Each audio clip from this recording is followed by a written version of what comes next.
Hello everyone, today we are going to learn basic REST commander tutorial how to fill in a shape. So for example, I will create a shape. Okay, you can draw rectangles, the basic shape.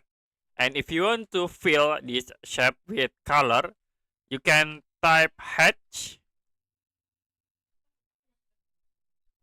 press enter, and the next you can change for the predefined in here into solid,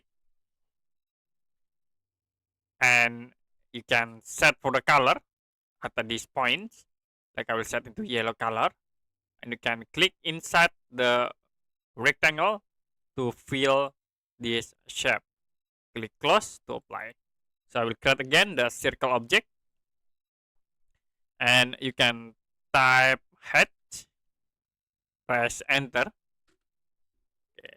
Change again the color in here. I will set into green, and the next I will use for the patterns. I will use these patterns, and you can click inside to be show the patterns with green color.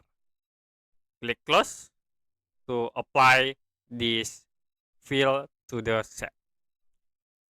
Okay, that's it for basic REST commander tutorial how to fill a shape.